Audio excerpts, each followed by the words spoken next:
ئەگەر بێت و حکوومەت نەفتە کاتی خۆی لەدا بەش نەکردن دنیا بن ملیۆنان دار و درەخت لە ناوچە شەخۆیەکان ئێمە لە ناوداچن. بەرپرسی ڕێکخراوێکی ژینگە پارێزە بۆ یەکەمین جارە ئەبینی کە نرخی سوتەمەنی لە هەرێمی کوردستان دەگەڵ بە 300,000 دینار.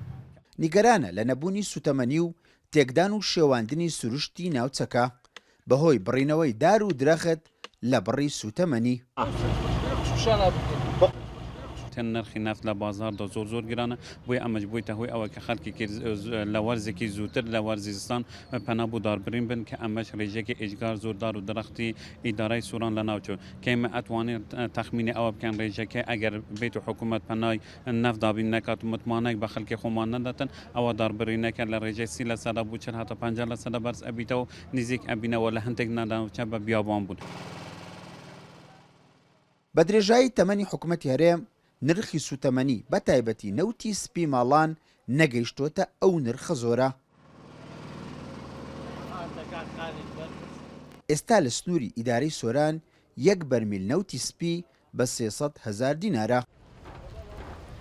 ئەوە نێزیک دستانە بەرمیلی نەفتێ بە 300,000 فەقیر هەیە پێی ناکڕێ وەکو دەوەرەمە هەموو وەکو یەک نییە ئەو ملەتە ئەگە بێت و چارەسەرمان نەکەن زۆر وەزعەتمان خراپە لە قەزای سووران. ئێستا ئەمنێکم بەخۆم پارە نەفتم کڕیە 5 بەرمیل پێشم نهاتیە. ئەو موچێکی هەمووانە کە بتوانین یەک بەرمیل نەوت کە بە 300,000 بەڕاستی ئەمە کاریگەری بەس بۆ هاوڵاتیان دروستکردووە. لە ئێستادا هاوڵاتیان خەفەتی ئەوان چوون خۆیان لە وەردستاندا بگوزێرێنن بەهۆی ئەو ڕێژە نەفتە کە زیاد بووە دەبینین ئەمە شوکارە وای لە هاوڵاتیان کردووە کە پەنا بەردار بڕین و یان دیاردەی زیاتریش بۆیان دروست بێتە هۆی خەمۆکی ناوەکی لەناو هاوڵاتیاندا. هاوڵاتیان بە مەبەستی دابینکردنی هۆکارێک بۆ خۆگەرمکردنەوە لە سەرمای سەختی زستانی ناوچەکە ڕویان لە بڕینەوەی دار و درەختی سروشتی سنوورەکە کردووە.